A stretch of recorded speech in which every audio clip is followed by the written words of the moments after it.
The seven mountains once again seem to be indicating the legendary seven hills of Rome, confirming what was plainly stated in Daniel 7:24. And finally, we see that these nations were still in the future from John's perspective, and that they would last but a short time. The 10 horns which you saw are 10 kings, who have received no kingdom as yet, but they receive authority for 1 hour as kings with the beast. Revelation 17:12. Here is corroboration that the 10 horns form the Antichrist earthly power base. Therefore, it seems they will be a 10-nation confederation within the old Roman Empire's territory, and probably Greece's as well, within whom 3 nations will merge under the leadership of a single man, possibly from an 11th nation, a small one, which will arise after the others.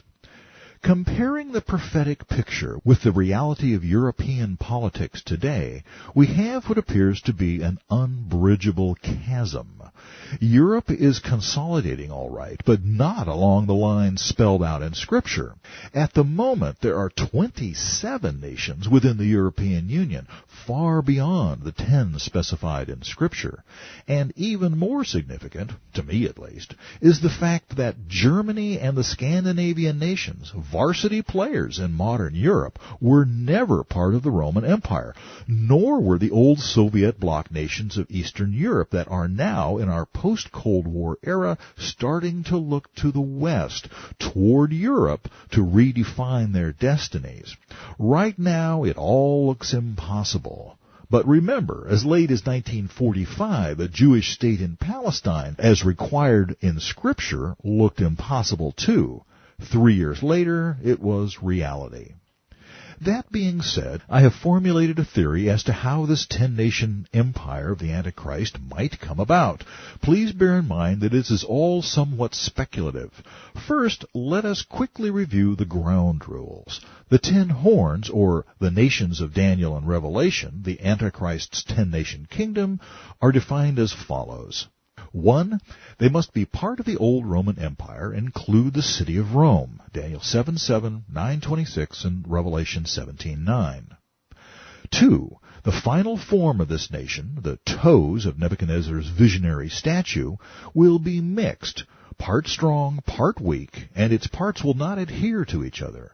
Perhaps this implies an Orthodox Catholic Muslim mixture, Daniel 2:40-44. Point 3. The Antichrist himself will apparently come from the Grecian Empire, which, under Alexander's successor Antigonus, did not extend west of Albania or north of the Danube River.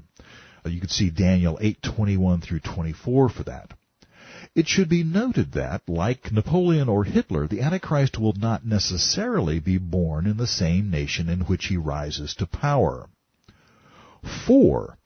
3 of the original 10 nations will be absorbed into the Antichrist's nation, perhaps an 11th.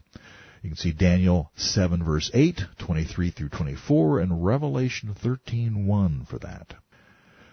Point 5. The Antichrist nation is little and will arise after the others, Daniel 7:8, 23-24. And point 6, the Antichrist will, as we shall soon learn, conduct a war against an Islamic confederation that includes Turkey. Thus, Turkey probably won't be part of his kingdom, however well it fits the profile in other ways. Ezekiel 38, 3-6, and Daniel 11, 40-43 will confirm that. Therefore, I believe, and give this a speculation factor of 4, the nations in the Antichrist's 10-nation empire will be, drum roll please, a Balkan area superstate including the following nations. 1. Italy, the heart of the old Roman Empire and a European Union member. 2. Slovenia, an EU member and the northern anchor for the Balkans. 3. Croatia, a current applicant for EU membership. 4. Bosnia-Herzegovina. 5, Serbia, which in 2003 joined itself tenuously to number 6, Montenegro. Note that the two nations have separate administrative functions and government leaders, but share economic and military ties. Therefore, they are known as Serbia and Montenegro, not Serbia-Montenegro, betraying a relationship that is every bit as separate as it is united. 7, Albania. 8, Macedonia, Alexander's original homeland, though it's much smaller than it was in his day. Bulgaria, an applicant for EU membership, and number 10, Greece, EU member and Alexander's power base. Lands north of this block, that is, north of the Danube, were never part of the Roman Empire, nor were they part of Antigonus's quarter of Alexander's kingdom. The Antichrist himself would, according to the theory, come from one of the newest nations in the group. Definitely not Italy, because it was never part of Alexander's empire. My own admittedly wild guess is that he hails from Macedonia, a recent independent fragment of the former Yugoslavia. Now here's the reasoning behind this theory. Most nations in Europe have relatively stable borders and identities, but the Balkans have been in a constant state of flux for at least the last century. Remember, Daniel 7:24 stated that the Antichrist's horn would rise after the others. All of Europe's youngest nations are in the Balkans. In addition, both Italy and Greece would be incorporated into the 10-nation confederacy, making it a force to be reckoned with. The thought behind this is the shopping mall concept. A couple of dozen small shops scattered around town can't hope to generate much business, but if you can put them all together in one place with a Nordstrom's, call that Italy, at one end and a Sears or Macy's, that's our Greece, at the other, you've got something with the potential for real economic clout. Likewise, a Slovenia or Bulgaria alone couldn't hope to be heard over the voice of a Germany or France. But if 10 regional neighbors joined forces, sort of a United States of the Adriatic, within the European Union, they could wield their collective clout with greater effectiveness. Indeed, it's not beyond comprehension that the Antichrist could become the dominant individual spokesman and leader in the EU through just such an arrangement, making him de facto a world leader to be taken seriously. All he'd have to do is consolidate 3, or is it 4, Balkan nations into one, perhaps recreating a new Yugoslavia out of Serbia, Montenegro, Bosnia, and maybe Macedonia. And then, with his reputation as diplomatic genius expanding, he'd then convince the other nations to join in the powerful regional partnership of which I spoke. With the right guy, so to speak, at the helm, all of this could be accomplished in a couple of years. The theory has a few obstacles to overcome, but they're logistical, not scriptural. First, competing religions. The Roman Catholic and Greek Orthodox churches have been at enmity with each other since they officially split in 1054, and the Balkan nations also have a large Muslim contingent. But a spirit of ecumenical compromise, a general seeking for the lowest common spiritual denominator, can you spell Laodicea? Has been gaining momentum ever since the early days of Pope John II. Maybe they'll all get together and decide to live in harmony. Any god will do as long as nobody calls him Yahweh. Second problem. Of the 10, only Italy, Greece, and Slovenia are currently members of the EU, and only 2 others, Bulgaria and Croatia, have even applied for membership. But if Italy and Greece threatened to pull out if their new confederation weren't recognized and admitted as a unit, I wouldn't be a bit surprised to find them welcomed with open arms, especially with the wily Antichrist doing the negotiating. Together they would be able to sit at the table as equals with the likes of Britain, France, or Germany.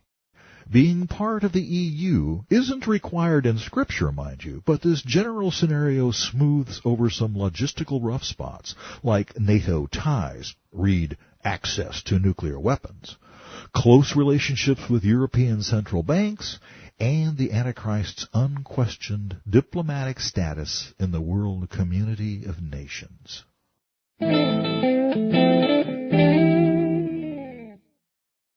This leader is the one identified by Daniel as the little horn. The prophet's description continues. He shall speak pompous words against the Most High, and shall persecute the set apart of the Most High, and shall intend to change times and law. Daniel 7:25. This is our first indication of whom this man considers his enemy, Yahweh himself. I believe that his words and deeds will, in the beginning anyway, be couched in terms calculated to avoid alienating any religious group still on the earth after the rapture, whether apostate Christians, Jews, Muslims, Buddhists, Hindus, or even secular humanists. As the psalmist said, "The words of his mouth were smoother than butter, but war was in his heart. His words were softer than oil, yet they were drawn swords." Psalm 55:21. His persecution of the saints, repentant Jews and Laodicean Christians, will pick up steam as his regime gains power. But as we shall see when we explore his relationship with Babylon in a later chapter, he will enter the world's stage by being the world's most tolerant diplomat, a champion of all religious heresies, come one, come all. The enigmatic phrase, "shall intend to change times and law," raises all sorts of questions and suggests all sorts of theories. Out of convention and convenience, the whole world uses the Gregorian calendar that starts with the incorrect birthday of Yahshua, although there are other systems in local operation. The Jewish calendar, for instance, supposedly begins with the first day of creation. The Islamic calendar, not to be outdone, dates time from when Muhammad beat it out of Mecca 3 steps ahead of a lynch mob. Well, okay, they were trying to stab him to death, but who's counting? 622 AD became AH, after Hijrah 1. But once those pesky Christians are gone, what's to keep the whole world from adopting a new religion-neutral dating system? Why should everyone have to be reminded of a God they don't believe in every time they write the day's date on a check? It's not fair. But the phrase Daniel uses, "shall intend to," suggests that there are some things even a guy who runs the whole world can't quite accomplish. Imagine having to tweak the operating systems of every computer on Earth. And you thought the furor surrounding the Y2K bug was ridiculous. I've also heard a theory that the Satan-worshipping Antichrist shall intend to change times and law by making religious gatherings on any day but Sunday, the day honoring the sun god Lucifer, illegal. Yahweh clearly set aside the Sabbath, the 6th day, Saturday, as his day of rest and reflection. Observant Jews follow this directive, but it's something the church has somehow managed to institutionally sabotage ever since the days of Constantine, another devotee of the sun god. The Muslims, not to be outdone, worship on Friday, Based on logistics, the Sunday theory couldn't kick in until the midpoint of the tribulation, when the Antichrist has become the unquestioned dictator of the earth, after the House of Islam has been quelled and the reawakened Jews have been driven into hiding.